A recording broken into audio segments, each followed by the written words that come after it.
அண்ணா நகர், சென்னை அண்ணா நகரில் வந்திருக்கக்கூடிய மிக முக்கிய செய்தி, வி.கே. ராம்குமார் விசில் சத்தம் ஓங்கி ஒலித்திருக்கிறது. வெற்றி பெற்றிருக்கிறதாக அறிவிக்கப்பட்டிருக்கு. 69,457 வாக்குகளை பெற்று வெற்றி பெற்றிருக்கிறார். அண்ணா நகர் வந்து திமுகவுடைய மிகப்பெரிய ஒரு கோட்டையாக நம்ம பார்க்க வேண்டியது. தொடர்ச்சியாக இன்னொரு விஷயம் பாத்தீங்கன்னா, ஜெயக்குமார் டெபாசிட் இழந்திருக்காருன்னு சொல்லியிருக்காங்க. ஐயோ, ரொம்ப ஒரு பெரிய ஒரு இது. ஏன்னா போன முறை வந்துட்டு தோல்விக்கு காரணம் பாஜக தான் அப்படின்ற ஒரு குற்றச்சாட்டை முன் வச்சாரு. இது என்னுடைய தொகுதி, இது என் மக்கள் அப்படின்னு சொல்லி ரொம்ப கிளவரா பிரச்சாரம்லாம் இந்த விஷயம் பண்ணாரு.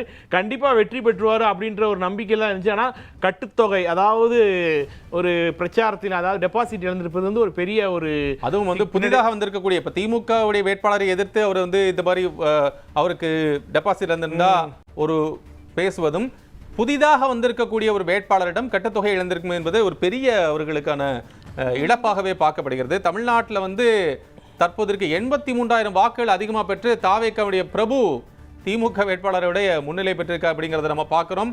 அதிகபட்ச வாக்கு வித்தியாசம் பெற்ற தாவேக்கா வேட்பாளராக மாதவரம் தாவேக்கா வேட்பாளர் பிரபு மாறி இருக்கிறார் அப்படிங்கிறத பார்க்கலாம். இப்போ மாதவரம் சுதர்சனம், மாதவரம் மூர்த்தி இவங்கெல்லாம் என்ன ஆனாங்க அப்படிங்கிறது தெரியல.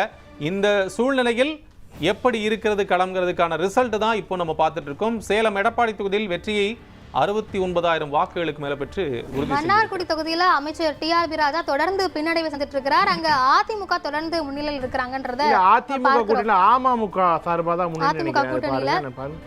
அந்த வகையில மன்னார்குடியில சிட்டிங் அமைச்சராக இருக்கக்கூடியவர் தொடர்ந்து பின்னடைவை சந்தித்திருக்கிறார் அப்படிங்கிறத பார்க்கிறோம். டிஆர்பி ராஜா தொடர்ந்து பின்னடைவில் இருக்கிறார் அப்படிங்கிறத நம்ம கவனிக்க வேண்டியது இருக்கு.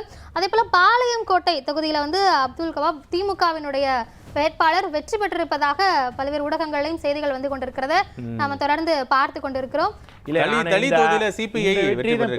ராமச்சந்திரன் 83,000 வாக்கு வித்தியாசத்துல மாதாவரத்துல பெரிய லீட்ல போயிட்டு இருக்காரு.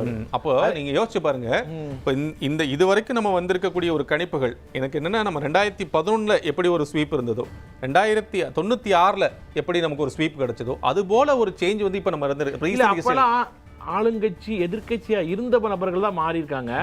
இப்ப புதிய நபர்கள், இப்ப விஜயகாந்த் ஒரே ஒரு சீட் தான்,